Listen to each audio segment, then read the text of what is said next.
मो कवितार शीर्षक एतिकी करुणा हेउ। एतिकी करुणा हेउ, भुज तले सदा रखी था मोते आर्तत्राण महाबाहु। तुम चिंतन नीति मन थाउ एतिकी करुणा हेउ। तुम भरोसारे बितुए जीवन दया रखी नाथ। ऋणामय हेउ तब करुणार करुअछि अनुरोध। डाकी डाकी प्रभु तंटी सुखिलाणी काहींके शुणुन प्रभु।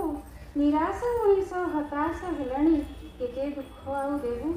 जीवन मंचर तुमे सूत्रधार आर्तगार नारायण। तुम चुरे तुमे तो नाउरी पारी कर महाबाहु। तुम नाम गाई जाऊए जीवन एतिकी करुणा हेउ। एतिकी करुणा हेउ। एतिकी करुणा हेउ। धन्यवाद। जय जगन्नाथ।